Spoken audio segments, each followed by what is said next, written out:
Hello everyone, स्वागत है आप सभी को अपना यूट्यूब चैनल स्टडी एक्सपर्ट में। हमने पिछली क्लास में जो है कोशिका भित्ति तक का क्लास करा हुआ था। ठीक है, उम्मीद करता हूं कि आप लोग को वो क्लास बहुत ही अच्छा लगा होगा और कुछ सीखने को मिला होगा। ठीक है, क्लास को लाइक जरूर कर दीजिएगा, चैनल पर नए हैं तो चैनल को सब्सक्राइब कर बेल आइकन को प्रेस कर लीजिएगा। ठीक है, आज हम लोग क्या क्या पढ़ेंगे वो पहले हम आपको बता देता हूँ। देखिए, आज जो है कोशिका झिल्ली, माइटोकॉन्ड्रिया, उसके बाद हम पढ़ने वाले हैं अंतःप्रातोई जाल का, और ये कितने प्रकार के होते हैं ये देखेंगे। ठीक है, राइबोसोम, उसके बाद ये कितने प्रकार के होते हैं ये देखने वाले हैं। ठीक है, उसके बाद हम पढ़ेंगे गोल्जी बॉडी। ठीक है, और ये जो है क्या क्या काम करता है ये सभी देखेंगे। उसके बाद पढ़ेंगे सेंट्रोसोम। ठीक है, उसके बाद हम देखेंगे लाइसोसोम। ठीक है, तो इतना हम जो है आज कवर करने वाले हैं इस क्लास में, तो बने रहे हमारे साथ अंत तक। चलिए स्टार्ट करते हैं। हम पहले बात कर लेते हैं कोशिका झिल्ली की। ठीक है, सेल मेम्ब्रेन। तो हम अगर बात करते हैं कोशिका झिल्ली की, तो ये जो झिल्ली है ना भाई, ये जंतु और पादप दोनों में पाया जाता है ना। पिछली क्लास में जो हम पढ़े थे वो क्या पढ़े थे, कोशिका भित्ति, है ना भाई। भित्ति जो हमने पढ़ी थी ना, वो केवल तो केवल पादप कोशिकाओं में पाए जाते हैं। किसमें भाई, पादप कोशिकाओं में पाए जाते हैं। ठीक है, किस में पाए जाते हैं, पादप कोशिका में। कोशिका झिल्ली जो है वो जंतु और पादप दोनों में ही पाया जाता है। ठीक है, कोशिका के अंदर के सभी अवयव इसी के झिल्ली के अंदर होते हैं। जो भी अवयव होते हैं ना भाई, जीव द्रव्य, माइटोकॉन्ड्रिया वगैरह जो भी है, लाइसोसोम, सेंट्रोसोम, जितना भी अवयव है ना भाई, वो सभी जो है कोशिका झिल्ली के अंदर होता है। ठीक है ना। चलिए वहीं पे हम बात करते हैं आगे। आगे क्या कह रहा है, कोशिका के अंदर जाने वाले पदार्थ का क्या करता है, नियंत्रण करता है। ये जो कोशिका के अंदर है ना भाई, कोई भी पदार्थ जाता है तो उसको क्या करता है, ये नियंत्रित करता है। ठीक है, नियंत्रण में रखता है किसे, पदार्थों को, अंदर जाने वाले पदार्थों को। ठीक है, कोई दिक्कत की बात नहीं है। और क्या कह रहा है, देखिए यह अर्धपारगम्य होता है, कुछ ही वस्तु को अंदर जाने देता है। यह अर्धपारगम्य होता है। कौन सी, तो कोशिका झिल्ली आप बोलेंगे। ठीक है, कोशिका झिल्ली जो है अर्धपारगम्य होता है, इसलिए यह कुछ ही वस्तु को क्या करता है, अंदर जाने देता है। ठीक है, इतना समझ गए। आगे बढ़ते हैं। आगे क्या कह रहा है, माइटोकॉन्ड्रिया के बारे में, है ना। तो माइटोकॉन्ड्रिया या सूत्रकनिका आप बोलो, है ना, इसकी खोज जो है अल्टमैन ने करा था, है ना। अल्टमैन ने किसकी खोज करी थी भाई, आपसे क्वेश्चंस पूछे जाएगा तो माइटोकॉन्ड्रिया का। ठीक है, यहाँ ऑक्सी शोषण होता है। कहाँ पे भाई, माइटोकॉन्ड्रिया में क्या होता है, ऑक्सी शोषण होता है। आपसे एग्जाम में क्वेश्चन में पूछे ही जाएंगे, है ना। ऑक्सी शोषण कहाँ होता है, माइटोकॉन्ड्रिया आपको बोलना है। ठीक है, कोई दिक्कत की बात नहीं है। वहीं पे क्रेब्स चक्र जो चलता है ना भाई, जिसके फलस्वरूप एटीपी तथा ग्लूकोज बनते हैं। किसके फलस्वरूप भाई, क्रेब चक्र के फलस्वरूप, है ना। क्या बनता है, एटीपी और ग्लूकोज बनता है और हमें ऊर्जा मिलती है ना। किसके फलस्वरूप भाई, क्रेब्स चक्र के फलस्वरूप। और ये एग्जाम में पूछा गया था 2021 में। ठीक है, क्रेब्स चक्र के बारे में। ठीक है, तो आपको याद रखना है। इसी कारण से इसे क्या कहा जाता है भाई, पावर हाउस कहा जाता है या शक्ति गृह भी कहा जाता है। किसे, माइटोकॉन्ड्रिया को। किसे भाई, माइटोकॉन्ड्रिया को क्या कहा जाता है, पावर हाउस कहा जाता है। क्या कहा जाता है, पावर हाउस, है ना। पावर हाउस कहा जाता है किसे, माइटोकॉन्ड्रिया को। यहाँ पर देख रहे हो कि मतलब ये जो लाइन सी बनी हुई है, ये आपका डीएनए हो गया, है ना। राइबोसोम जो बिंदी कलर का आपको दिख रहा है ऊपर में जो रहता है, वो आपको राइबोसोम छोटे छोटे कणिकाओं के रूप में दिखेगा। ठीक है, वो राइबोसोम है। मैट्रिक्स आप देख रहे हो, ये वाली जो है, ये वाली दीवार, ये वाली, ये क्या होगी, मैट्रिक्स हो गई। ठीक है, आउटर मेम्ब्रेन है, इनर मेम्ब्रेन है ना। जो अंदर में पाए जाते हैं इनर हो गया, आउटर जो बाहर के जो ये है मेम्ब्रेन, है ना, वो आउटर मेम्ब्रेन हो गया। और हमारा यहाँ पे आ जाता है क्रिस्टी जंक्शन, है ना। कौन सी, ये वाली। ठीक है, क्रिस्टी जंक्शन। ठीक है, कॉम्प्लेक्स तो आपको यहाँ पे हम आगे बात करते हैं कॉम्प्लेक्स के बारे में। ठीक है, कॉम्प्लेक्स के बारे में भी जो है अच्छे से हम लोग पढ़ने वाले हैं। ठीक है, चलिए आगे बढ़ते हैं। यहाँ तक समझ गए, लेकिन समझने से पहले एक बार और इसे रिवाइज कर लेते हैं। क्या कह रहा है, कोशिका झिल्ली, है ना। कोशिका झिल्ली जो है जंतु तथा पादप दोनों में पाया जाता है। ठीक है, कोशिका के अंदर के सभी अवयव इसी झिल्ली के अंदर रहते हैं। जितने भी अवयव है ना भाई, माइटोकॉन्ड्रिया, सेंट्रोसोम, राइबोसोम, है ना, सभी मेम्ब्रेन वगैरह जो भी है सभी इसी के अंदर पाए जाते हैं। ठीक है, कोई दिक्कत नहीं होना चाहिए यहाँ तक। और क्या कह रहा है कि कोशिका झिल्ली जो है अर्धपारगम्य होता है। इसलिए ये जो है वस्तु को अंदर जाने देता है, कितने वस्तु को, कुछ ही वस्तु को, ठीक है, समझ गए, कोशिका झिल्ली। वहीं पर हम बात करते हैं माइटोकॉन्ड्रिया की, तो माइटोकॉन्ड्रिया की खोज जो है अल्टमैन ने करा था, है ना। और माइटोकॉन्ड्रिया में ऑक्सी शोषण होता है, इतना याद रखना है। क्रेव चक्र जो चलता है उसके फलस्वरूप जो है एटीपी तथा ग्लूकोज बनते हैं और हमें क्या होता है, ऊर्जा की प्राप्ति होती है। इसी के कारण इसे क्या कहा जाता है भाई, पावर हाउस कहा जाता है ना, शक्ति गृह कहा जाता है, किसे, माइटोकॉन्ड्रिया को। इतना समझ गए, चलिए आगे बढ़ते हैं। आगे क्या कह रहा है, माइटोकॉन्ड्रिया के आंतरिक दीवारों को क्रिस्टी कहा जाता है। आंतरिक दीवारें जो होती है ना भाई, आंतरिक, ये अंदर वाली जो दीवारें होती है, अंदर वाली, है ना, इसको क्या बोलते हैं, क्रिस्टी बोलते हैं। ये जो माइटोकॉन्ड्रिया है इसके अंदर वाले दीवारों को क्या बोलते हैं, क्रिस्टी बोलते हैं। आपसे एग्जाम में पूछे जाएंगे, ठीक है, तो याद रखना है आपको। वहीं पे हम बात करते हैं अंतःप्रद्रवी जालिका की, है ना, इंडोप्लाज्मिक रेटिकुलम, जिसे हम शॉर्ट में ईआरबी बोलते हैं। क्या बोलते हैं भाई, ईआरबी बोलते हैं, इंडोप्लाज्मिक रेटिकुलम, अंतःप्रद्रवी जालिका, ठीक है। ये कोशिका के अंदर से आंतरिक सहायता देता है ना, क्या देता है भाई, अंदर से आंतरिक सहायता देता है, अतः इसे कोशिका का आंतरिक कंकाल भी कहा जाता है। क्या कहा जाता है भाई, आंतरिक कंकाल भी कहा जाता है, किसे, अंतःप्रद्रवी जालिका को, इंडोप्लाज्मिक रेटिकुलम को, ठीक है। अब देखिए, अब क्या कह रहा है, अंतःप्रद्रवी जालिका दो प्रकार के होते हैं, है ना। क्या होते हैं भाई, अंतःप्रद्रवी जालिका जो है दो प्रकार के होते हैं। पहला कौन सा है, स्मूथ ईआर, है ना, स्मूथ इंडो प्लाज्मिक रेटिकुलम, चिकनी जो अंतःप्रद्रवी जालिका है उसके बारे में, है ना। तो क्या कह रहा है, यह कार्बोहाइड्रेट तथा वसा का निर्माण करता है। कौन करता है भाई, स्मूथ ईआर, ठीक है। स्मूथ ईआर क्या करता है, कार्बोहाइड्रेट तथा वसा का निर्माण करता है। आपसे एग्जाम में पूछे जाएंगे, ठीक है, तो आपको याद रखना है। क्या कह रहा है, स्मूथ ईआर जो है कार्बोहाइड्रेट और वसा का निर्माण करता है, ठीक है। वहीं पे हम दूसरी की बात करें तो दूसरा क्या है, रफ ईआर, है ना, खुदरी आप बोल सकते हैं, है ना, रफ ईआर। इस पर क्या होता है कि राइबोसोम होता है भाई, इसके ऊपर जो हमने अभी दिखाया राइबोसोम, ये है, देखो ये जो आपका रफ है ना, यहाँ पे देखो, है ना, रफ वाली जो है, ये वाली, ये आपकी रफ ईआर हो गई, और इस पे जो बिंदी जैसे आपको दिख रहा है ना भाई, ये आपका राइबोसोम हो गया, ठीक है। तो आपको क्लियर समझ में आ रहा है ना, पिक्चर के साथ जो है आपको दिखने को मिल रहा है।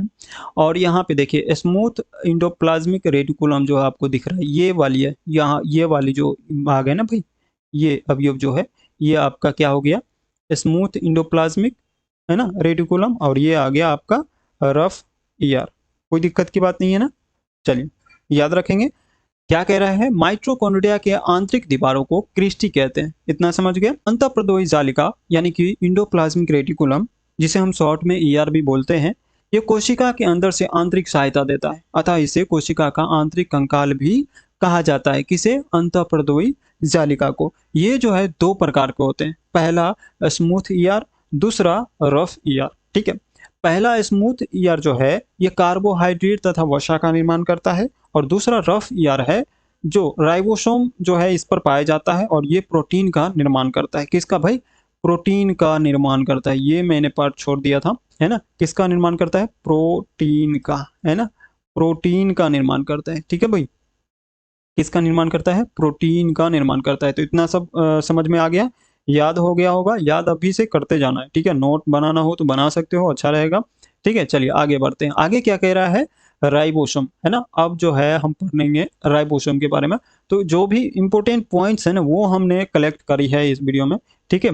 तो राइबोसोम क्या कह रहा है भाई, कि ये कोशिका के अंदर का सबसे छोटा अंग है। कौन भाई, राइबोसोम, ठीक है। राइबोसोम जो है कोशिका का सबसे छोटा अंग है, ये प्रोटीन का निर्माण करता है, कोई दिक्कत नहीं होना चाहिए। कौन करता है भाई प्रोटीन का निर्माण, तो राइबोसोम करता है कि नहीं। अतः इसे प्रोटीन की फैक्ट्री भी कहते हैं। क्या कहते हैं भाई, प्रोटीन की फैक्ट्री कहते हैं, किसे कहते हैं, राइबोसोम को। याद रखना है, इंपॉर्टेंट है, आपसे पूछे जाएंगे एग्जाम में, ठीक है, कोई दिक्कत नहीं होना चाहिए।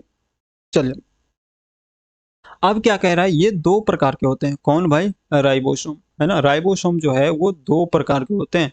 कौन कौन, 70S राइबोसोम और दूसरा है 80S राइबोसोम। तो हम बात करते हैं 70S राइबोसोम के। तो ये जो है हल्का होता है तथा प्रोकैरियोटिक कोशिकाओं में पाया जाता है। क्या होता है भाई 70S राइबोसोम, तो ये जो है हल्का होता है तथा प्रोकैरियोटिक कोशिकाओं में पाया जाता है। ठीक है, कोई दिक्कत नहीं है।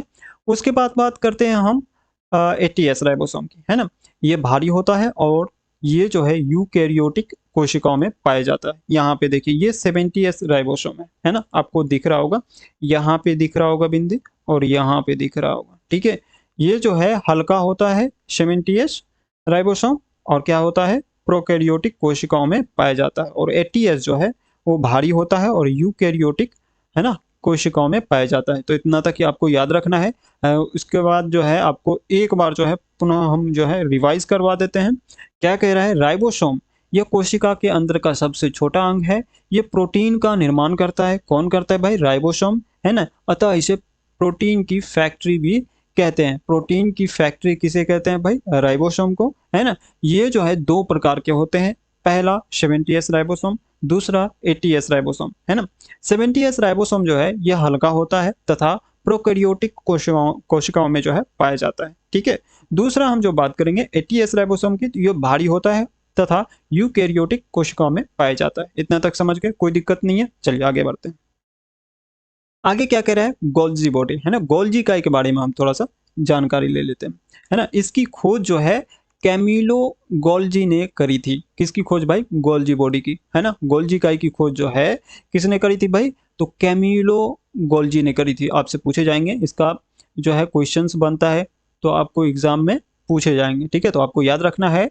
क्या कह रहा है, इसकी खोज कैमिलो गोल्जी ने करा था। ये पदार्थों का परिवहन करता है। क्या करता है भाई, पदार्थों का परिवहन करता है। कौन, गोल्जी बॉडी, है ना। यातायात में सहायता करता है। समझ रहे हो, गोल्जी इकाई की खोज किसने करी थी भाई, कैमिलो गोल्जी ने करी थी। ये जो है पदार्थों का परिवहन करता है। इसका काम क्या है भाई, पदार्थों का परिवहन करना, यानी कि यातायात में सहायता करना। ठीक है, अब हम बात करते हैं सेंट्रोसोम की, है ना। सेंट्रोसोम यानी कि तारककाय, है ना। ये कोशिका विभाजन करता है। क्या करता है भाई, कोशिका का विभाजन करता है। कौन, सेंट्रोसोम, आपको बोलना है। ठीक है, कोशिका का विभाजन कौन करता है, सेंट्रोसोम करता है ना। ये मस्तिष्क में नहीं पाया जाता है। ठीक है, कहाँ पे नहीं पाया जाता भाई, मस्तिष्क में। ये आपको इंपॉर्टेंट क्वेश्चन में हम रखूंगा इसे, और अब कई बार एग्जाम में पूछे भी गए।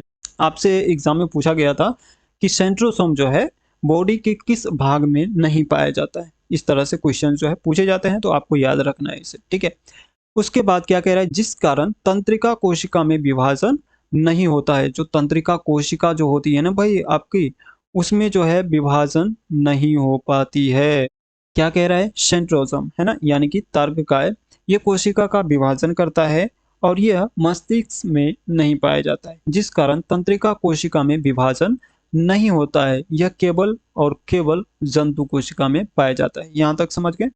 आगे क्या कह रहा है, पादप कोशिकाओं में, है ना, पादप कोशिकाओं में, ठीक है, कोशिका विभाजन सेल प्लेटलेट द्वारा होता है। किसके द्वारा भाई, सेल प्लेटलेट के द्वारा होता है कोशिका विभाजन। किसमें, पादप कोशिकाओं में। आपको जो है याद रखना है, पादप कोशिकाओं में कोशिका विभाजन किससे होता है भाई, सेल प्लेटलेट के द्वारा होता है ना। वहीं पे सेंट्रोसोम की खोज जो है बोबेरी ने करी थी। किसने, बोबेरी ने करी थी। आपको याद रखना है, ये भी इंपॉर्टेंट क्वेश्चन है। आपसे पूछे जाएंगे एग्जाम में कि सेंट्रोसोम की खोज किसने करी थी भाई। आपसे पूछेंगे तो आपको क्या बोलना है, बोबेरी ने करी थी। ठीक है, आपको याद रखना है। सेंट्रोसोम आपको यहाँ पे दिख जाएगा। ठीक है, एक बार रिवाइज कर लेते हैं फिर से। गोल्जी बॉडी जो है, ये इसकी खोज कौन किया था, कैमिलो गोल्जी ने कराया था, है ना। ये पदार्थों का परिवहन करता है, अर्थात यातायात में सहायता करता है। कौन, गोल्जी बॉडी। याद हो गया। चलिए, सेंट्रोसोम की हम बात करते हैं, यानी कि तारककाय की। तो ये कोशिका विभाजन करता है और ये मस्तिष्क में नहीं पाया जाता है। इतना समझ गए, जिस कारण तंत्रिका कोशिका में विभाजन नहीं होता है। ठीक है, क्या होता है, तंत्रिका कोशिका में विभाजन नहीं होता है और ये जो है केवल तो केवल जंतु कोशिका में पाया जाता है। इतना तक समझ गए।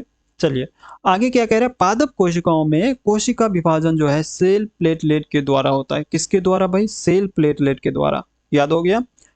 सेंट्रोसोम की खोज बोबेरी ने करा था। किसने करा था भाई, बोबेरी ने करा था। कोई दिक्कत की बात नहीं है ना भाई, यहां तक समझ गए ना। चलिए आगे बढ़ते हैं। लाइसोसोम के बारे में जो है अब हम पढ़ लेते हैं थोड़ा सा। ठीक है, ये क्या कह रहा है, कोशिका के अंदर पाचन का कार्य करता है। कौन करता है भाई? लाइसोसोम करता है ना। क्या करता है? अंदर पाचन का कार्य करता है कोशिका के अंदर, ठीक है। इसके अंदर जल अपघटक एंजाइम पाया जाता है, जल अपघटक एंजाइम पाया जाता है। आपसे पूछे जाएंगे एग्जाम में, है ना, कि लाइसोसोम में कौन से एंजाइम पाए जाते हैं। ऑप्शंस में दिए रहेंगे, आपको टिक करना है जल अपघटक एंजाइम, ठीक है। कोई दिक्कत की बात नहीं है ना। कोशिका के अंदर का कोई अंग यदि काम नहीं करता है तो यह क्या करता है? उसे नष्ट कर देता है। उस अंग को क्या करेगा? नष्ट कर देगा, ठीक है। कोशिका के अंदर का कोई अंग यदि काम ना करे तो उससे क्या करता है? ये नष्ट करने का काम करता है। समझ गए? चलिए, जब पूरी कोशिका क्या होता है? जब पूरी कोशिका कार्य नहीं करती है तो ये फट जाता है ना। क्या हो जाता है? फट जाता है, जिससे पूरी कोशिका ही नष्ट हो जाती है। अतः इसे हम क्या कहेंगे? आत्महत्या की थैली कहेंगे, ठीक है। कई बार एग्जाम में पूछे जाते हैं आत्महत्या की थैली किसे कहते हैं, यानी कि एटम बम, है ना। एटम बम किसे कहेंगे भाई? तो आप क्या बोलेंगे? लाइसोसोम की, है ना, लाइसोसोम को, ठीक है। कोई दिक्कत की बात नहीं है। लाइसोसोम को हम क्या बोलते हैं? आत्महत्या की थैली, एटम बम, ठीक है। इसे फटने से कोशिका नष्ट हो जाती है, ठीक है। लाइसोसोम की खोज जो है डी डुबे ने करी। डी डुबे ने किसकी खोज करी थी? लाइसोसोम की। आपको याद रखना है। इतना तक समझ गए? याद हो गया? एक बार रिवाइज और कर लेते हैं इसे, है ना। क्या कह रहा है? लाइसोसोम यह कोशिका के अंदर पाचन का कार्य करता है। इसके अंदर जो है जल अपघटक एंजाइम पाया जाता है। किसके अंदर? लाइसोसोम के अंदर, ठीक है। कोशिका के अंदर का कोई अंग यदि काम नहीं करता है ना, तो ये क्या करता है? उसे नष्ट कर देता है उस अंग को, ठीक है। उस अंग को क्या करेगा? ये नष्ट कर देगा, है ना। जब वो अंग काम नहीं करेगा तो नष्ट कौन करेगा भाई? लाइसोसोम करेगा, ठीक है। इसका काम है कि जो अगर कोई मेरे काम का नहीं है उसे हटा दो भाई, है ना, हटा के फेंक दो, खत्म करो कहानी, है ना। तो ये इसी का काम था, ठीक है। मैन मैनेजर यही था भाई, देख रेख का, ठीक है। उसके बाद क्या कह रहा है? जब पूरी कोशिका कार्य नहीं करती है तो ये फट जाता है, जिससे क्या होता है? पूरी कोशिका ही नष्ट हो जाती है ना। अतः इसे क्या कहा जाता है? आत्महत्या की थैली कहा जाता है, यानी कि एटम बम कहा जाता है, ठीक है। और इसकी खोज डी डुबे ने करी थी। किसने करी थी भाई? डी डुबे ने करी थी। याद हो गया? उम्मीद करता हूं आपको अच्छे से याद हो गया होगा। नोट्स बना रहे होंगे आप लोग, ठीक है। चलिए, कैसा लगा क्लास आपको, है ना। लाइक कर दीजिएगा, शेयर कर दीजिएगा, चैनल पर नए तो चैनल को सब्सक्राइब कर लीजिएगा। मिलते हैं इसी प्रकार के अगले क्लास में, है ना। तब तक देखते रहिए और सीखते रहिए। नमस्कार।